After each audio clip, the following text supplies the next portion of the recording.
Good day, it's Althea here from the Bible in 1 year. The previous message we talked about the disciplining, loving, consistent Father. Chapter 11 verses 2 to 14 teaches us about who is God. It says that the Spirit of the Lord will rest on Jesus. The Spirit of the Lord is a spirit of wisdom and understanding, counsel, strength, and knowledge. That God is righteous and justice and will judge with fairness, and that He is faithful. Now, a father can only be a father if he has a child. The child decides if he is going to be the obedient child that executes the will of the father, or if he is going to be the rebellious child that executes his own will. There is no in-between choice. If you think back to when you were a child, I'm sure that you will be able to put yourself quickly into one of these two categories.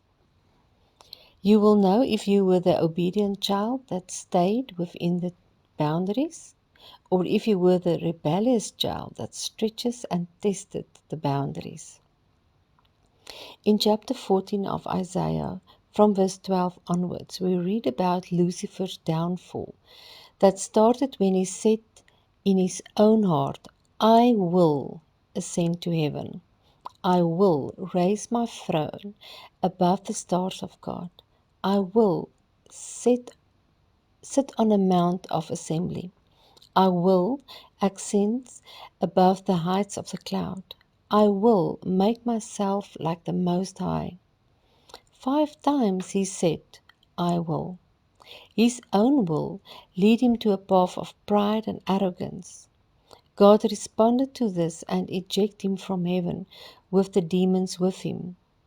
Here we see that God will not tolerate it if someone exalts himself above God. Self-will destroyed Satan's position in heaven.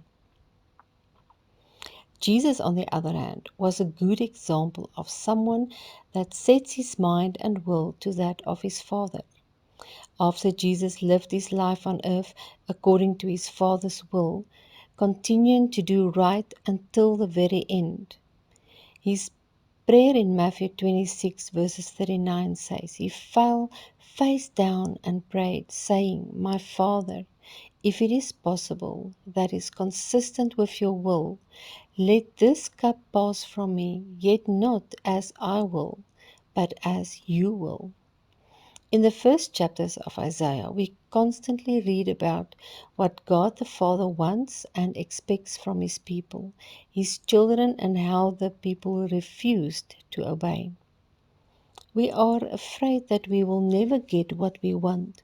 Therefore, we feel that we need to fight for what we want, and we focus on self-will more than we do on God's will.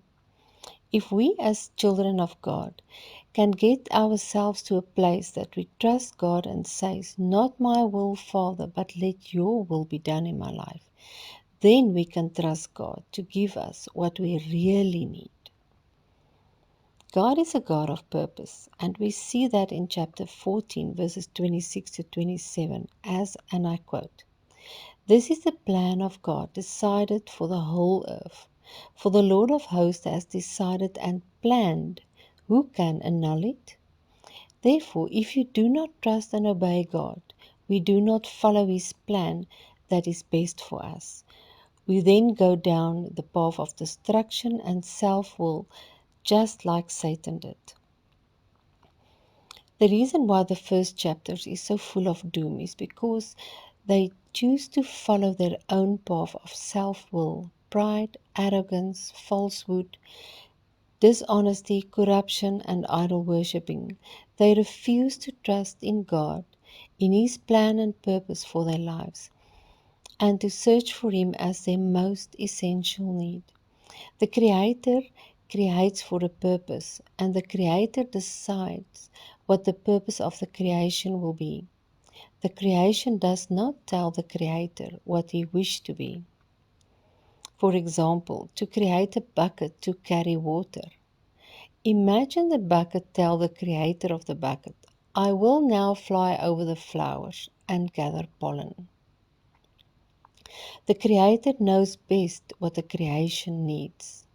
Let's, let's trust Him that the path that He sets out for us is the best one, and that He knows best what we need, and that His heart is to give us just that. May you be blessed. Goodbye.